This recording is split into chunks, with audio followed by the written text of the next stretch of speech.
Thank you, Mr. Chairman. My paper deals with the comparative evaluation of 4 Brassicaceae crops for future exploitation of tri-trophic interactions and nematode bio-fumigation potential. Plant parasitic nematode infestations are increasing in the Northwest Province. This is especially prevalent in areas of intensive cultivation. All brassica crops contain thioglucosinolate compounds. Approximately 140 glucosinolates, which are classified into 20 classes, are known. Isothiocyanates resulting from the hydrolysis of glucosinolate compounds has a toxicity towards insects, nematodes, and fungi. Oligophagous insects present an especially serious challenge because species such as the diamondback moth can build up resistance to all classes of insecticides. Small-scale vegetable gardens in resource-poor rural settings are especially prone to contribute to the spread of plant parasitic nematodes. It was thus necessary to investigate the biofumigation impact as related to 4 brassica crops on parasitic and also non-parasitic nematode abundance in soils. Both small-scale and commercial productions of brassicas can be severely disrupted by resistance built up within diamondback moth populations, especially in the presence of continuous aphid pressure. Investigating the attractiveness of plants to insect herbivores and their parasitoids in terms of their abundance and diversity was also necessary. Ramenas, as the biofumigation dedicated commercially available brassica crop, was pitted against brassica types which are commonly found in these gardens. This is because resource-poor producers cannot afford commercial biofumigation crop varieties. Glucosinolates at the center of the study was looked at in terms of their impact within tri-trophic interactions. Of specific interest was the evidence of first trophic level chiromone release manifest in top-down third trophic level effect, manifest in diversity and abundance of parasitoids. 2 separate trials were planted in 2 localities, Taung and Dithaquaneng, which are approximately 80 kilometers apart. 5 crops in total, which included oilseed radish, Raphanus sativus, cabbage, Brassica oleracea variety capitata, kale, Brassica oleracea variety acephala, and mustard, Brassica juncea, were established. Beetroot was established as a control treatment within these plots. Each plot that covered 8 square meters was subdivided into 2 4 square meter subplots. Fumigation subplots were not destructively sampled during the growing season. The entire biomass was incorporated into the soil at the end of each growth cycle. Sampling subplots were destructively sampled during the growing period, as can be seen on the right hand of the picture in the background. A summer planting cycle from September to January and a winter planting cycle from March to July was repeated annually, and this was done to monitor the progress of nematode population development in the soil. Each cycle ended with the incorporation of all plants on fumigation subplots and removal of all remaining plants on sampling subplots, as can be seen on the picture in the background. Beetroot seedlings were then established on all subplots of all treatments for 21 days following the first fumigation treatment or each fumigation treatment to monitor plant parasitic nematode population shifts through root infestation by plant parasitic nematodes.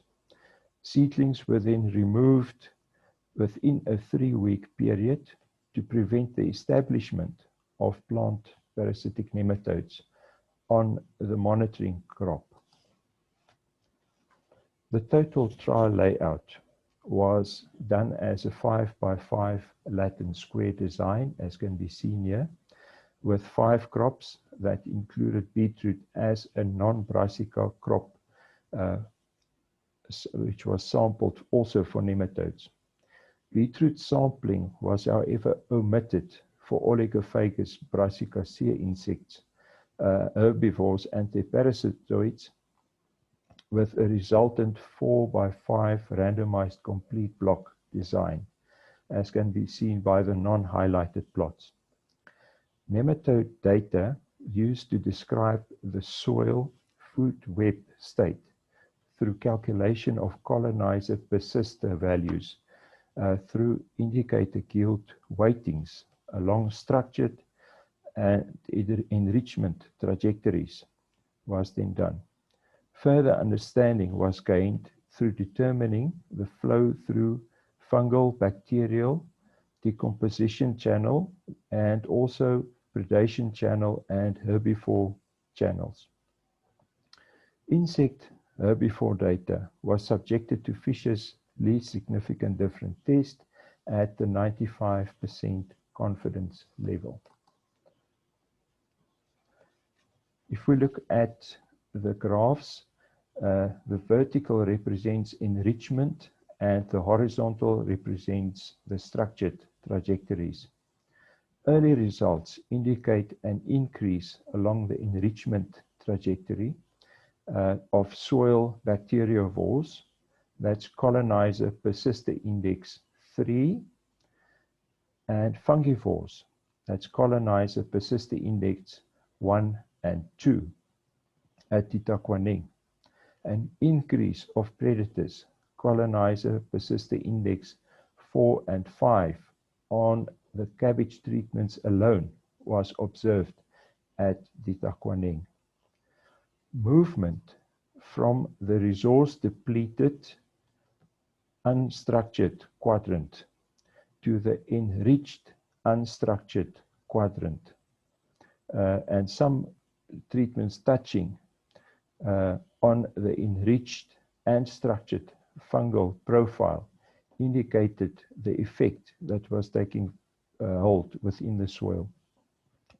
Calculations were done on beetroot trap crop sampling, which was done for free-living nematodes as well on fumigation subplots in this instance. When we look at Tahong,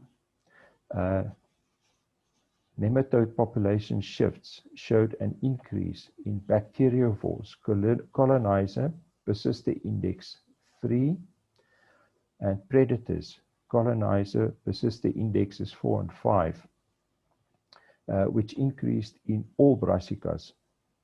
This increase occurred mainly along the structured trajectory, and the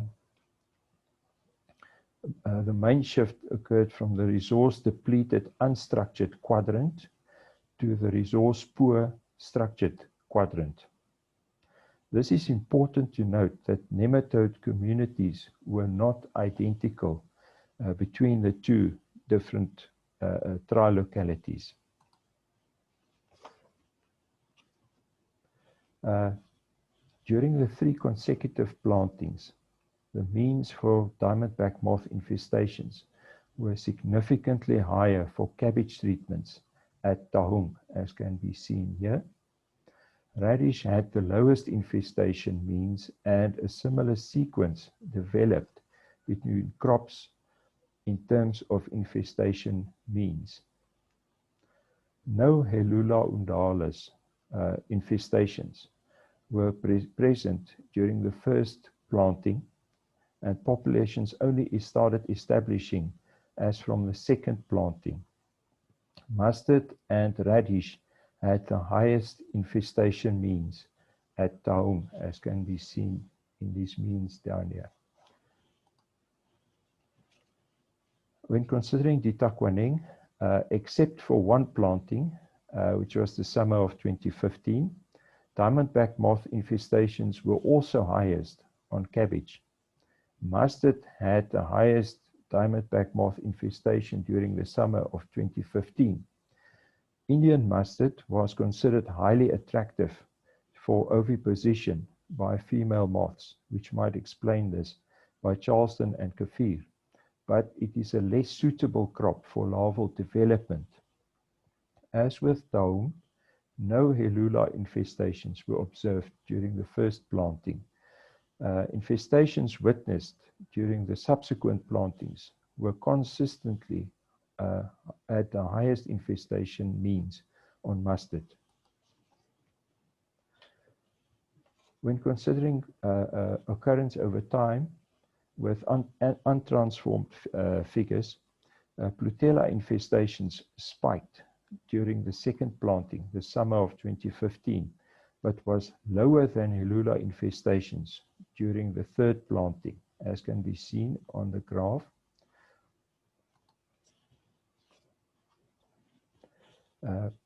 If we look at Ditaquaneng, a similar trend with a second planting spike in diamondback moth infestations, followed by a brief dominance by Helula during the third planting, was observed. When we consider mustard, the third planting, Helula dominance was much more pronounced on mustard at Taung, as can be seen in this last circle.